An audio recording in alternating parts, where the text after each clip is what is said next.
Vamos então dar início à segunda parte da aula 19 e vou continuar tratando justamente dessa relação entre linguagem e mundo e dessas limitações que são próprias à nossa condição humana. O Hardt, ele defende que o ideal de precisão absoluta, esse ideal seria ingênuo.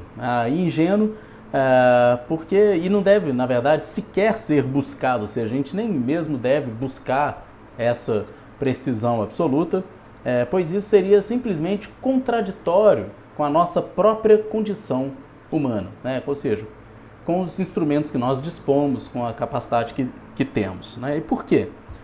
Porque nossas regras, elas vão sempre implicar em escolhas, em algum grau de escolha, e nunca poderão ser simplesmente aplicadas de uma maneira mecânica, de uma maneira evidente.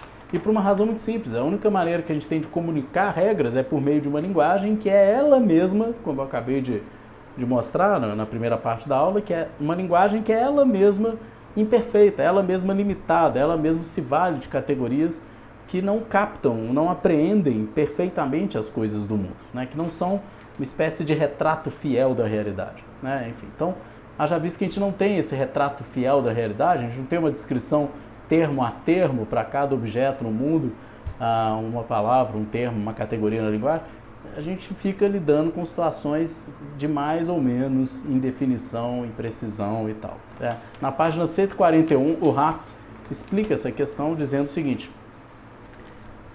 contudo importante apreciar por que razão, posta de parte esta dependência da linguagem, tal como efetivamente ocorre, com as suas características de textura aberta, porque não devemos acarinhar, mesmo como ideal, a concepção de uma regra tão detalhada que a questão sobre se aplicaria ou não a um caso particular estivesse sempre resolvida antecipadamente e nunca envolvesse, no ponto de aplicação efetiva, uma escolha nova entre alternativas abertas. Dito de forma breve, a razão reside em que a necessidade de tal escolha é lançada sobre nós porque somos homens, não deuses. É um aspecto da condição humana e, por isso, também da condição legislativa, que trabalhemos sobre a influência de duas desvantagens ligadas, sempre que procuramos regular, de forma não ambígua e antecipadamente, alguma esfera da conduta por meio de padrões gerais a ser usados, sem diretiva oficial ulterior, em ocasiões particulares. A primeira desvantagem é a nossa relativa ignorância de fato, a segunda, a nossa relativa indeterminação de finalidade. Se o mundo em que vivemos fosse caracterizado só por um número finito de aspectos, e estes, conjuntamente com todos os modos por que se podiam combinar, fossem por nós conhecidos, então poderia estatuir-se antecipadamente para cada possibilidade. Poderíamos fazer regras cuja aplicação a casos concretos nunca implicassem em outra escolha. Tudo poderia ser conhecido, e uma vez que poderia ser conhecido, poder-se-ia, relativamente a tudo, fazer algo e especificá-lo antecipadamente através de uma regra. Isto seria um mundo adequado a uma jurisprudência mecânica. Bom, quando então que seria possível, termina aqui essa citação, quando então que seria possível uma aplicação mecânica do direito, uma jurisprudência mecânica, ou seja, um direito que fosse completamente certo, que você tivesse exatamente descrito na lei o que deve ser feito e para cada caso você simplesmente retirasse da lei a consequência objetiva, sem nenhuma dúvida para aquele caso em particular. Por que isso não é possível? Por dois motivos. A gente tem duas desvantagens, como diz o Hardt aqui nessa passagem. A primeira, a gente não tem uma clareza exata quanto à finalidade. Ou seja, a gente não sabe exatamente para que aquela lei foi proposta, com qual fim, o que a gente quer. A gente não sabe exatamente o que a gente quer, para começar. E segundo, as palavras que a gente usa também não dizem exatamente a quais situações se aplicam. Elas também não são precisas. Ou seja, é como se a gente tivesse uma dúvida ainda em relação exatamente à finalidade a ser atingida e também em relação ao comando a ser seguido. Então, como se a gente tivesse uma ferramenta que é muito grosseira e a gente tivesse que lidar com parafusos muito pequenininhos, assim, muito meticulosos, e a gente faz isso de uma forma meio atabalhoada, meio grosseira, deixando escapar um tanto de coisa, etc. Né? Então, de uma maneira geral, o que Hart está dizendo é, olha, a gente não tem que imaginar um direito perfeito, porque a nossa capacidade, a gente não tem perfeição no que diz respeito a saber o que a gente quer, nenhuma, a gente não tem nenhuma clareza em relação a isso, então não é de esperar leis claras se a gente não sabe exatamente o que a gente quer, e também a gente não tem formas de expressão que sejam suficientemente claras para que a gente possa simplesmente aplicar de uma maneira completamente precisa o direito. Enfim, então, como esperar um direito claro, mas uma criação de um direito preciso, absolutamente claro, de criaturas assim tão precárias como nós, seres humanos? Nós não somos deuses, somos homens, como diz aqui o Hart, né? E enquanto tal, a nossa condição nos impõe limites, a nossa linguagem nos impõe limites, a nossa capacidade de predição, de saber o que a gente quer no futuro, é limitada, né? Nossas palavras têm uma capacidade de abarcar a realidade extremamente precária e limitada. Não é de se esperar que com instrumentos assim tão precários e tão limitados a gente possa produzir um direito perfeito. Então a legislação nesse sentido acompanha os limites da própria condição humana, da própria linguagem, da nossa própria capacidade de predição ou de estabelecimento de finalidades. Né? Enfim, então isso é transmitido também para a legislação. Né? Em outras palavras, o problema não é só do direito, é um problema humano, é um problema existencial, um problema da nossa capacidade de conhecimento, né, de expressão linguística, e por aí vai. Né? E é claro que isso se expressa também no domínio do direito, é só mais um domínio no qual essas limitações próprias da nossa condição vão se manifestar. Enfim, então o Hart aponta para uma incapacidade humana de tudo prever. A gente não tem essa capacidade de prever tudo, todas as consequências, tudo que a gente quer, de prever tudo antecipadamente. Nós não controlamos todas as variáveis e nem dispomos de uma linguagem perfeita, como eu disse. É despropositado, portanto, sonhar com um direito certo, completamente previsível, completamente seguro, diante de tantas dúvidas, né, que é própria da condição humana, e diante de ferramentas tão imprecisas, que são aquelas que nós dispomos. Em suma, não se pode sonhar com uma clareza total em meio a tantas sombras. Né? A gente vive rodeado de incerteza, sombra, imprecisão, e quer produzir uma clareza total no direito. Isso nunca vai acontecer. Né? Na página 141, o Hart explica isso. Diz ele, simplesmente, este mundo não é o nosso mundo. Os legisladores humanos não podem ter tal conhecimento de todas as possíveis combinações de circunstâncias que o futuro pode trazer. Esta incapacidade de antecipar acarreta consigo uma relativa indeterminação de finalidade. Bom, essa indeterminação de finalidade, a gente não saber exatamente o que a gente quer e ser impossível prever tudo que vai acontecer e o que deve ser feito em cada situação, isso é algo percebido já há muito tempo. E para ilustrar isso, eu vou fazer só uma referência rápida a um grande filósofo da antiguidade que foi Aristóteles. Aristóteles, na Ética Nicômaco, no livro 5º da Ética Nicômaca, ele trata da virtude da justiça, e ele aborda justamente essa limitação, né, a limitação que a gente tem de prever todas as situações futuras.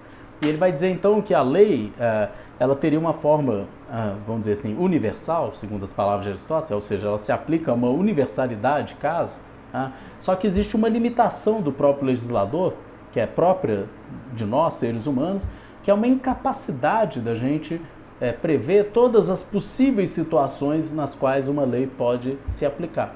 Então, uma lei que, em princípio, tomada de uma maneira geral, pareça justa, quando aplicada numa determinada situação específica, muitas vezes ela pode levar a uma decisão que nós consideramos injusta, que nós não consideramos a mais correta.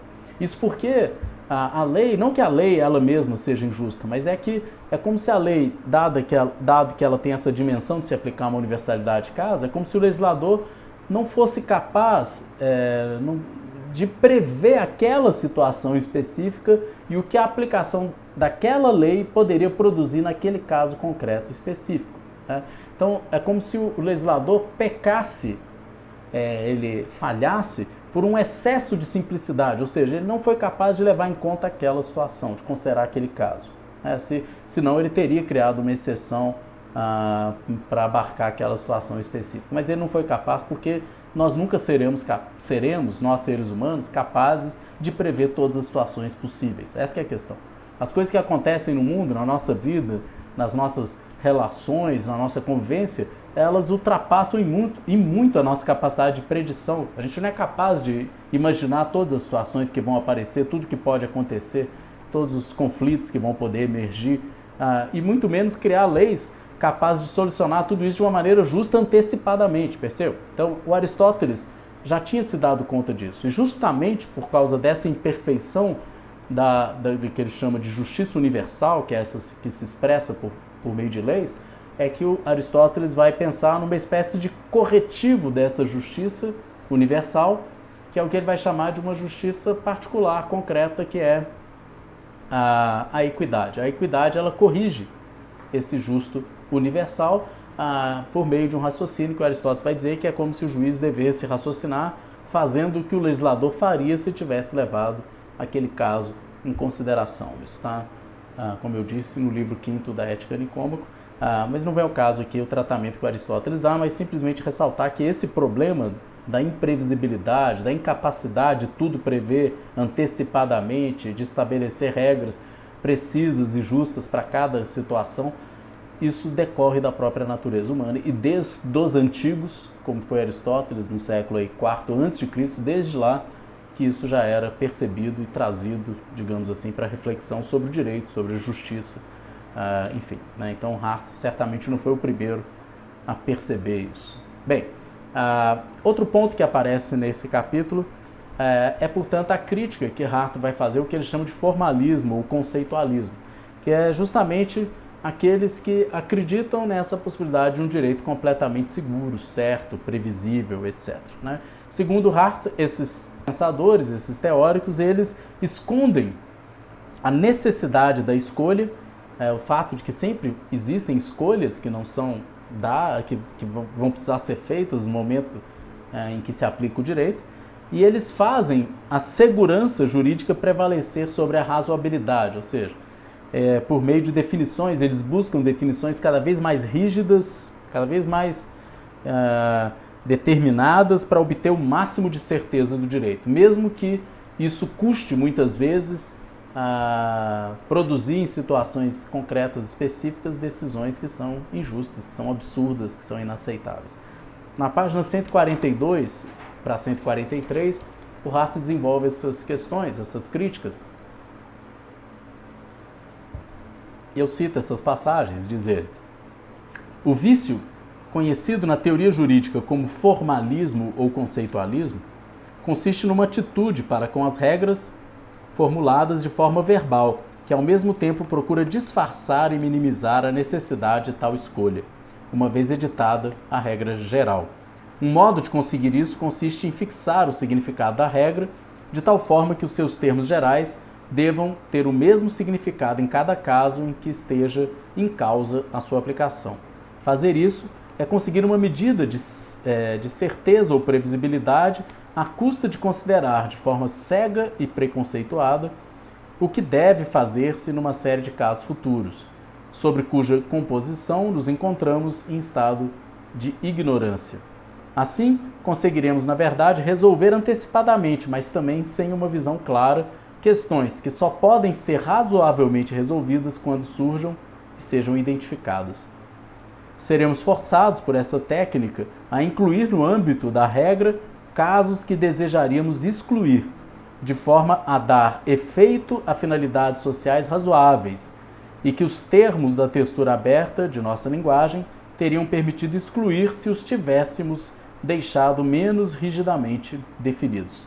A rigidez de nossas classificações entrará assim em conflito com as nossas finalidades de ter ou de manter a regra. A perfeição desse processo é o paraíso dos conceitos dos juristas. Atinge-se quando a um termo geral é dado um mesmo significado, não só em cada aplicação de uma dada regra, mas sempre que aparece em qualquer regra no sistema jurídico. Nenhum esforço é então exigido alguma vez ou é feito para interpretar o termo à luz das diferentes questões em jogo nas suas variadas repetições, né? Então, o que o Hart está dizendo é que construiu-se na teoria jurídica essa ideia de um paraíso de conceitos que seriam os conceitos perfeitos, que captariam perfeitamente a realidade, antecipariam e seriam capazes de prever todas as soluções para os casos concretos com precisão. Não haveria dúvida nenhuma, bastaria aplicar a regra a cada caso sem que nunca houvesse maiores dúvidas ou imprecisões, né? Mas isso é absolutamente ingênuo, né? Esse paraíso dos conceitos nunca vai ser conquistado, nunca vai ser atingido. Esse sonho, portanto, de certeza plena, né, é descabido.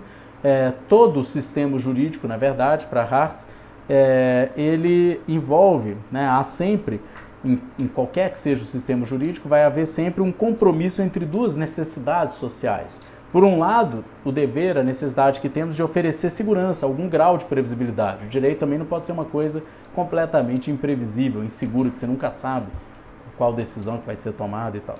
Mas, por outro lado, ele deve também deixar em aberto questões que só podem ser apreciadas adequadamente, resolvidas de uma maneira adequada, correta, diante do caso concreto, por meio, né, de uma escolha feita pela autoridade competente. Enfim, então há um espaço para que o direito, que deve-se deixar esse espaço para que ele possa ser preenchido no caso concreto, né? O Hart, então, percebe que há na história do direito uma curiosa oscilação nesse sentido, né? Ora, a história do direito tem escolas e movimentos e pensamentos jurídicos que defendem mais a necessidade de reconhecermos a indeterminação, o fato de que o direito que isso comporta graus variados, por outras vezes uma ênfase maior na segurança jurídica. Isso oscila, né? De fato, se a gente pega as escolas hermenêuticas do século XIX, a gente vai ter no início do século XIX um apelo muito grande à segurança jurídica por parte da escola da exegese, dos conceitualistas alemães, etc.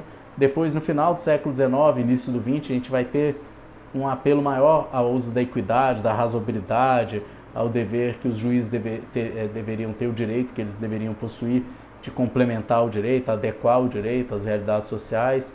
Vai ser essa a perspectiva, por exemplo, do movimento do direito livre, isso no início do século XX, e por aí vai, né? Então, existe uma espécie de oscilação, é como se o direito devesse ao mesmo tempo ser seguro, mas também ser razoável. Ele devesse ao mesmo tempo ser previsível, mas também se adequar às novas realidades sociais. Enfim, e aí cada hora a teoria pende mais para um lado ou para o outro, né? Na página 143, o Hart expressa isso nos seguintes termos. Em alguns sistemas jurídicos, em certos períodos, pode ser que demasiadas coisas sejam sacrificadas à certeza, e a interpretação judicial das leis ou do precedente seja demasiado formal, e assim não consiga responder às semelhanças e diferenças entre casos que só são visíveis quando considerados à luz das finalidades sociais. Noutros sistemas ou em outros períodos, pode parecer que demasiadas coisas sejam tratadas pelos tribunais como casos perenemente em aberto ou suscetíveis de revisão nos precedentes, e atribui-se demasiado pouco respeito aos limites que a linguagem legislativa, não obstante a sua textura aberta, apesar de tudo, oferece.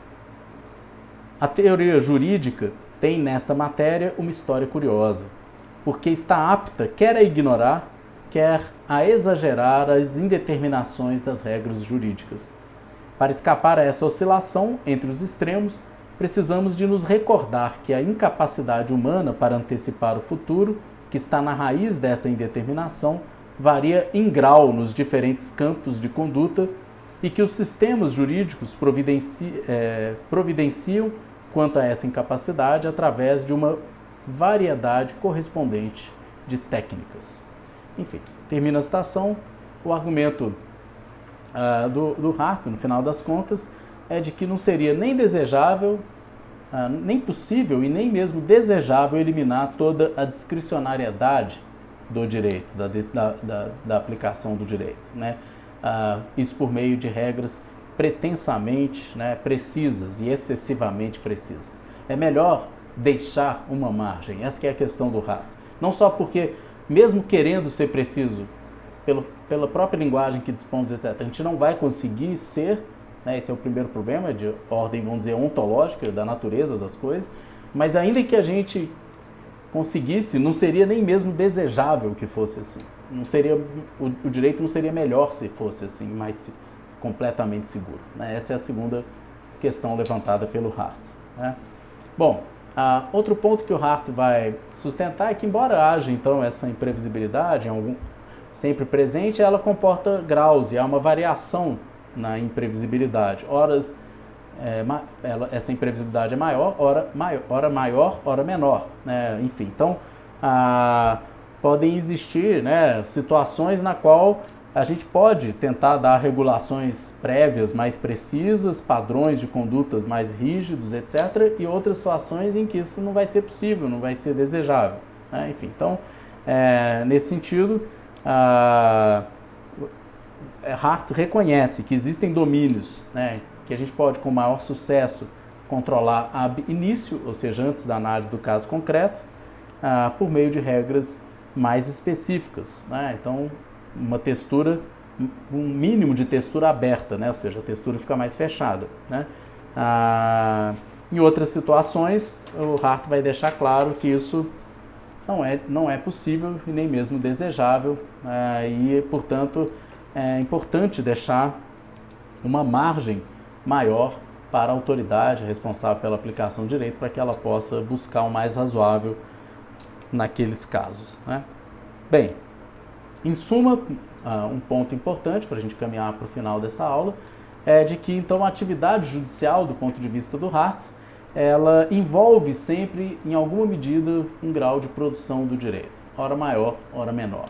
Nos casos simples, mais fáceis de serem previstos, etc., esse grau pode ser menor. Mas nos casos mais difíceis, com mais difícil previsibilidade, etc., esse grau vai ser maior de produção do direito por meio da atividade jurisdicional, né, o judicial, que é aquela de aplicação do direito por parte dos juízes ou dos tribunais. Isso está na página 148 do Hart, o reconhecimento desse caráter produtivo ou constitutivo que o juiz tem, né, de produzir, criar direito, diz o Hart. O resultado do sistema inglês do precedente constituiu em produzir, pelo seu uso, um corpo de regras, das quais um grande número, quer de maior, quer de menor importância, é tão preciso quanto qualquer regra legislada. A textura aberta do direito significa que há, na verdade, áreas de conduta em que muitas coisas devem ser deixadas para serem desenvolvidas pelos tribunais ou pelos funcionários, os quais determinam o equilíbrio, à luz das circunstâncias, entre interesses conflitantes que variam em peso de caso para caso, né? O Hart, então, conclui essa primeira parte do capítulo, né, salientando que, apesar da textura aberta e da inerente indeterminação das regras, o direito ele se traduz por uma orientação da ação, ou seja, ele é sempre uma orientação para a ação de como devemos agir, quer das autoridades, quer dos indivíduos em geral, privados, e também de certa maneira, o direito ele não exige uma apreciação nova a cada caso, ou seja, a gente não precisa a cada caso decidir qual vai ser o direito, ele fornece algum grau de orientação prévio, ora maior, ora menor, ora mais preciso, ora menos preciso. E vai ser sempre assim, mas vai haver sempre um grau de indeterminação, mas que não quer dizer que é sempre o mesmo grau, isso varia. Esse fato da vida social permanece verdadeiro, segundo Hart, apesar das incertezas que surgem relativamente à aplicação de qualquer regra a um caso concreto, seja por meio das leis, seja por meio dos precedentes, né? Apesar de Hart reconhecer essa indeterminação e o papel de produção do direito que os juízes e tribunais possuem, o Hart também reconhece que os tribunais, né, se por um lado ele reconhece que os tribunais criam direito, ele também reconhece que há uma transmissão de um padrão de conduta que o direito consegue sempre transmitir, pelo menos em alguma medida. Ou seja, não é tudo o que o tribunal simplesmente quiser, não é ele que pode inventar o direito que bem entender, né? Na página 148 para 149 eu vou ler uma passagem do Hart, que é famosa, na qual justamente ele reconhece que os tribunais também criam direito em grande medida, né? Pelo menos em alguns casos. Diz ele: aqui na franja das regras, ou seja, nesses casos que estão na margem, que não são os casos simples, né? Na franja das regras e no campo deixado em aberto pela teoria dos precedentes, os tribunais preenchem uma função criadora de regras que os organismos administrativos executam de forma centralizada na elaboração de padrões variáveis. Num sistema em que a stare decisis é firmemente reconhecido, esta função dos tribunais é muito semelhante ao exercício de poderes delegados de elaboração de regulamentos por um organismo administrativo. Na Inglaterra, este fato é muitas vezes obscurecido pelas aparências, porque os tribunais frequentemente negam qualquer função criadora desse tipo e insistem em que a tarefa apropriada da interpretação da lei e do uso do precedente é, respectivamente, procurar a intenção do legislador e o direito que já existe. Fim da citação. Então, o Hart, assim, rompe com essa visão tradicional de pensar o direito, na qual o intérprete simplesmente aplica a lei, né, simplesmente respeita a vontade originária do legislador, para defender, como fez Kelsen lá na Teoria Pura do Direito, que o juiz, os tribunais, eles têm um papel constitutivo de elaboração, de criação do direito, pelo menos uma margem discricionária é dada a eles para que eles possam fazer escolhas e produzir o direito, e criar o direito, né? Então, nesse sentido, eles não são apenas boca da lei, como já tinha dito Kelsen nesse sentido. Só que, como espero que tenha ficado claro ao longo dessa aula, o Hart acrescenta um elemento importante para a gente entender o porquê dessa indeterminação do direito, que é um argumento que apela mais para a compreensão da nossa linguagem, da nossa condição humana, etc, né? Então, nesse sentido, o Hart oferece mais elementos para a gente entender esses limites do direito, né? E por que, afinal de contas, as leis não realizam o nosso sonho de absoluta previsibilidade, de absoluta segurança e de uma certeza plena do direito, né? As razões residem na nossa própria imperfeição e nos limites da nossa própria linguagem, né? Basicamente isso. Bem, para terminar a aula, eu queria concluir fazendo um balanço final sobre alguns méritos e limites do pensamento de Hart sobre esse tema, né? O Hart, de certa maneira, ele fica um pouco em cima do muro, ele pretende, de certa maneira, se afastar dos realistas jurídicos norte-americanos e um excessivo ceticismo em relação a regras, achar que regras, no final das contas, não ditam praticamente padrão nenhum de conduta e tudo depende da vontade dos juízes, tudo depende do que o tribunal quer ou do que ele não quer, etc. Ele tende a se afastar disso, dizendo que há estándares ou padrões pré-determinados de conduta que são transmitidos pela regra, pelo menos em alguma medida, etc. Então, ele defende uma espécie de realismo mitigado, né? Ou seja, é preciso reconhecer que tem algo de verdadeiro no realismo, né? Ou seja, é correto que a gente é justificável que a gente defenda um certo ceticismo sobre as regras, ou seja, de fato as regras não vão determinar tudo, elas não vão transmitir todos os padrões com uma precisão absoluta de como devemos agir, né? Então, nesse sentido, tem algo de verdadeiro no ceticismo, mas essa verdade desse ceticismo acerca das regras, né, que os realistas jurídicos defendem, ela é só parcial, ela é limitada, porque a ordem jurídica, embora não seja ideal, embora as regras não sejam claras, ou pelo menos não completamente claras, vão existir algumas balizas, alguns parâmetros a serem seguidos, né? Então, claramente o Hart não abraça um ceticismo radical em relação a regras, né? O Hart, em certa medida, ele formula uma teoria que é muito valiosa, muito importante. Ele explicita o motivo do porquê que, afinal de contas, regras jurídicas não fundamentam totalmente uma decisão, porque que não determinam completamente qual deve ser a decisão, isso por meio da sua teoria da imprecisão e da textura aberta, mas não fica claro no pensamento do Hart a relação entre o núcleo de certeza, aquilo que seria certo, simples, os casos simples, e o que ele chama de a penumbra da dúvida, aquelas situações nebulosas, cinzentas, que não são claras, né? Enfim. Em suma, o Hart é como se ele não tivesse explicado até que ponto uma regra pode realmente determinar qual é a decisão correta e quais são os fatores relevantes para justificar as decisões.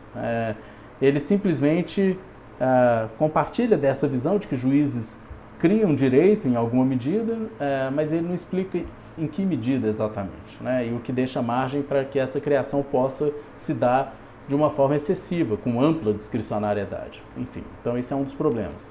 É um problema parecido, aliás, com o enfrentado pelo Kelsen no último capítulo da Teoria Pura do Direito, quando ele chega àquela situação da decisão tomada fora do quadro ou da moldura imposta pelas normas, e aí disso ainda assim deve ser considerado válido. Ou seja, o Kelsen também acaba abraçando um decisionismo jurídico, uma ampla discricionariedade. O Hart, em alguma medida, pode ser lido também como incorrendo no mesmo problema, né? Que talvez seja um problema que esteja inscrito nas bases mesmo do positivismo jurídico. E é justamente por isso que muitos intérpretes, leitores, alunos do Hart vão dizer que, de alguma maneira, Hart apontou na direção certa, mas ele não foi, talvez, longe o suficiente. E tem uma coisa interessante na figura do Hart, eu vou concluir a aula falando disso, que é o fato dele ter tido muitos alunos importantes, ele orientou muitos trabalhos, foi um grande professor, e entre esses alunos é interessante perceber que eles assumem posições muito diferentes uns dos outros, vão para defender posições dentro da teoria do direito que são muito diversas. O que mostra que Hart era alguém que dava uma certa liberdade de pensamento para os seus alunos, para que eles desenvolvessem posições que são muito diferentes das que ele mesmo, Hart, defendia, aquilo que ele mesmo acreditava. Só para exemplificar isso, posso falar aqui de figuras como Joseph Haas, por exemplo, que é um importante jurista contemporâneo, que é um positivista exclusivista, ou a figura do Lon Fuller, do Ronald Dworkin, né, também grandes juristas, que são moralistas jurídicos, na verdade, ou seja, defendem a importância de raciocínios morais também no direito. A figura do Neil McCormick, por exemplo, outro jurista contemporâneo importante, que é um pós-positivista. A figura do John Finnis, né, um australiano, foi aluno, um importante aluno